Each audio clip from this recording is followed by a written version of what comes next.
How's it going, guys? King of the fourth quarter here. And you can see from the title of this video, I'm going to be sitting here just talking about my Chicago Bulls. I don't know how long the video is going to be. I just got some stuff I want to get off my chest, and I just need somebody to talk to. But don't worry, this is not the only video of the day. I actually have a video scheduled to upload around 5 Central Time. It's another challenge video, so if this is not your type of video, don't worry, there's another one dropping in a couple hours, so just be looking out for that. But as I record this video, it is 2:12 p.m. my time, Central Time, and the trade deadline has just ended. It was very disappointing for the entire league. There were a couple trades that went down. Nothing seriously, nothing huge. No big names were moved. Markieff Morris was moved and Tobias Harris was moved a couple days ago. But that's pretty much it. And I'm not going to be talking about those trades at all. I may make a separate video in a couple days when I actually have more time and kind of analyze all the trades that went through. But in this video, I want to talk about my Chicago Bulls.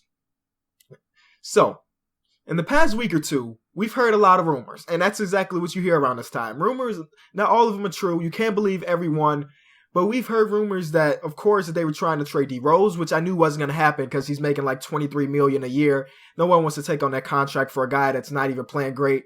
I heard that we were going to try to move Taj, which we've been hearing a rumor for 3 years now. What's going on? I don't know when we're going to actually do it or if we're going to do it, but we've heard that for about 3 years.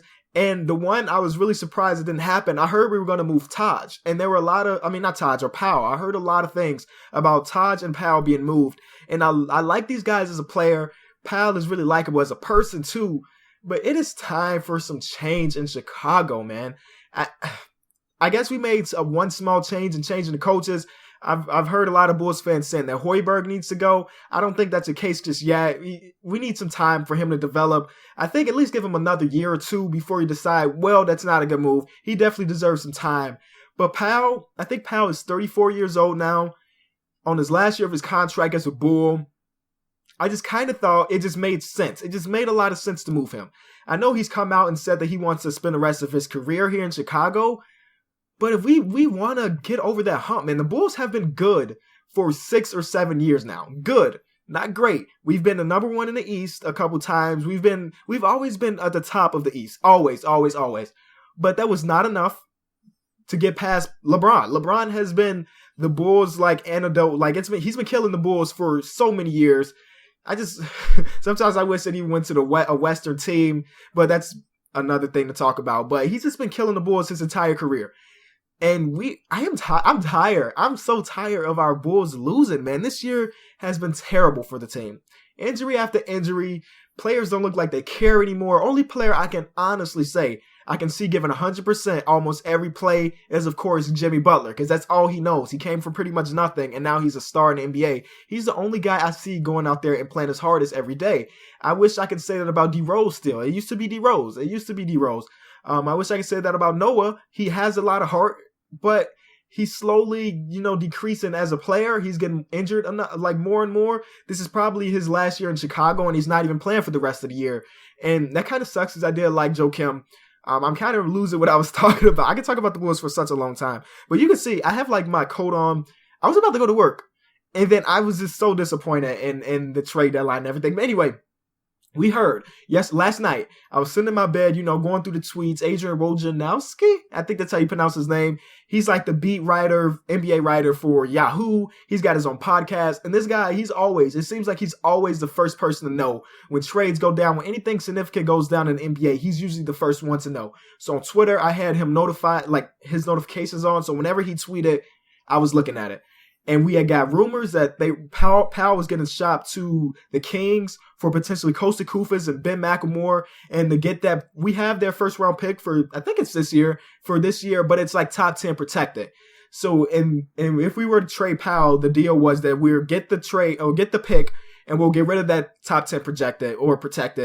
And I was thinking in my head all night, was this a good trade for the Bulls? One thing, I just thought that we should get something in return for Powell, because honestly, even if he wants to stay, I really hope Gar Forman and John Paxson just decide, you know what, it's been good, pal. You've been great for us in the years you've been here, but it's time for us to move on.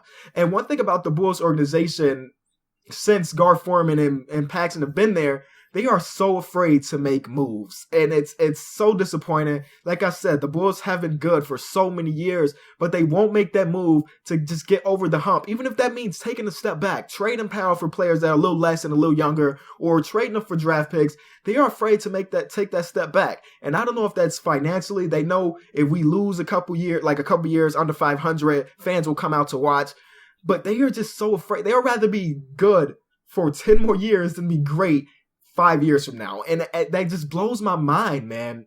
Like, it sucks that Joakim is probably not going to be here anymore. It sucks that he got injured. But even if he wasn't injured, I would have liked for them to trade Joakim too. Like, I think he has some value. Taj, let's talk about Taj.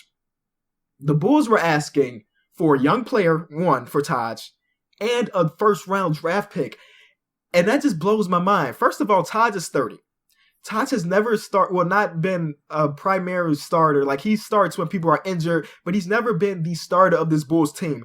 And what they're asking for is something that you will pay for a starter. Like Markieff Morris, they traded Markieff Morris for, Chris Humphries, DeJuan Blair, and a first-round pick.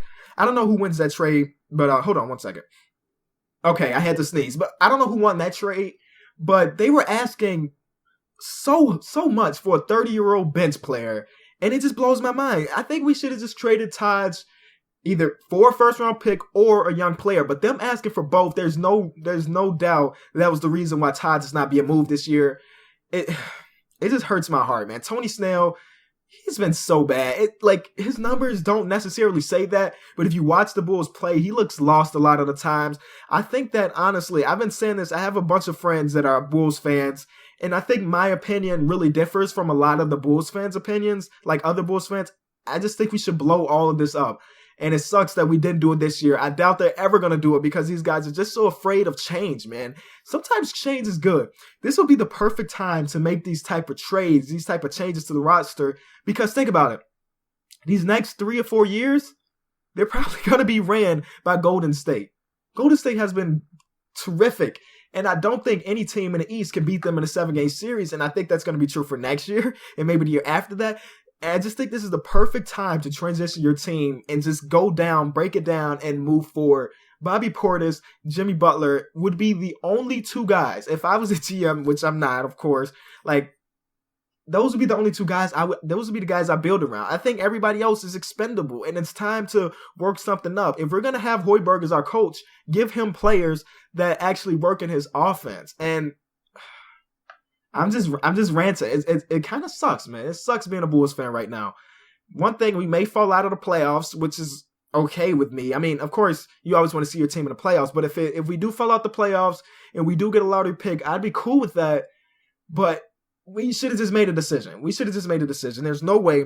I can promise you, there is like a 2 to 3% chance that the Bulls get out of the second round this year. If they keep playing the way they're playing, there's a... I could go on and on, but like I said, I am getting ready for work. I should have left for work, actually, but I just had to talk about this, man. If you're a Bulls fan or if you just follow the NBA in general, I would love to hear your opinion on the Bulls or anything trade deadline related. I do want to make a video about that soon, but schedule's kind of strict right now. If you enjoyed the video, be sure to leave it a like. Again, later today, I have another video dropping.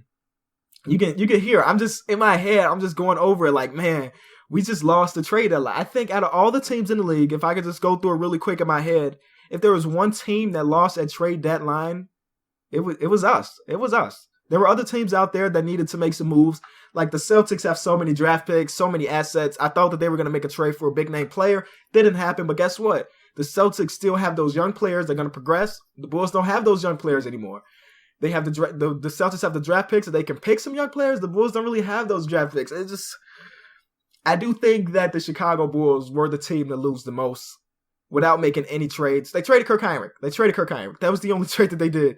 They sent Kirk back to Atlanta for a second-round pick. That's all I gotta say, man. It sucks, but I'm out. Thanks so much for watching.